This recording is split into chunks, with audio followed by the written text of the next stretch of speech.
दोस्तों, आज हम आपको देवी सीता के संघर्ष से भरे जीवन के बारे में बताएंगे। देवी सीता के द्वारा किए गए संघर्षों से हमें बहुत कुछ सीखने को मिलता है। जैसे कि हम सब जानते हैं कि श्री राम और देवी सीता के विवाह के कुछ समय के उपरांत ही श्री राम को 14 वर्ष का वनवास मिल गया।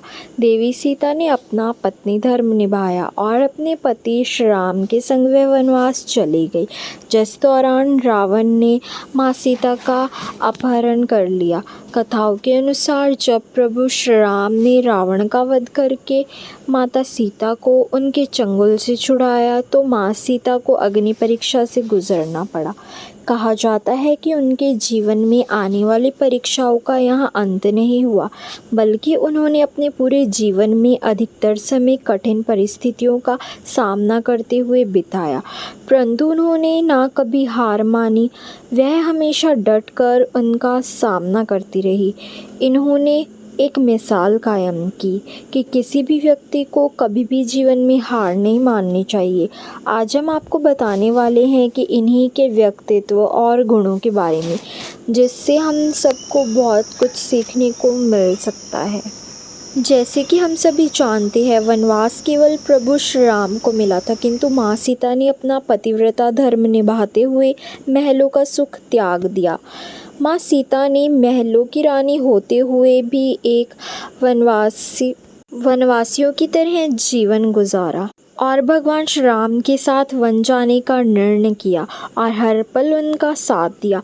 कथाओं के अनुसार रावण ने जब माँ सीता का हरण कर लिया तब माँ सीता को अशोक वाटिका में रखा, जहाँ रावण ने माता सीता को हर तरह से अपनी बात मनवाने के लिए मजबूर किया, परंतु माँ सीता ने रावण का डटकर सामना किया तथा अपने स्वामी श्री राम पर भरोसा रखा कि वो उन्हें रावण के बंधन से छुड़ाने के लिए ज़रूर आएंगे।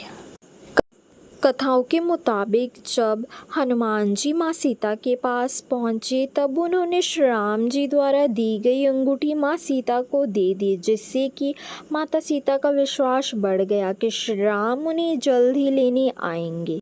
जब श्री राम लंका विजय के बाद अयोध्या वापस आए तो कुछ दिनों के बाद श्री राम के गुप्तचरों ने उनसे कहा कि प्रजा में माता सीता की पवित्रता पर संदेह किया जा रहा है। इसी संदेह के कारण माता सीता को अग्नि परीक्षा भी देनी पड़ी, लेकिन इसके बाद भी माता सीता की पवित्रता पर सवाल उठाए जा रहे थे। तब प्रभु श्री राम को पिता दशरथ के द्वारा सिखाया गया राजधर्म याद आ गया, जिसमें राजा दशरथ ने कहा था कि एक राजा का अपना कुछ भी नहीं होता, सब कुछ राज्य का हो जाता है, बल्कि आवश्यकता पड़ने पर यदि राजा को अपने राज्य और प्रजा के हित के लिए अपनी स्त्री, संतान, मित्र, यहाँ तक कि प्राण भी त्यागने पड़े तो उसमें संकोच नहीं करना चाहिए, क्योंकि राज्य ही उसका मित्र और राज्य ही उसका परिवार है। प्रजा की भलाई ही उसका सर्वोपरि धर्म है। इसी कारण भगवान श्री राम ने अपने राजधर्म का पालन करते हुए माता सीता को छोड़ने का मन बना लिया।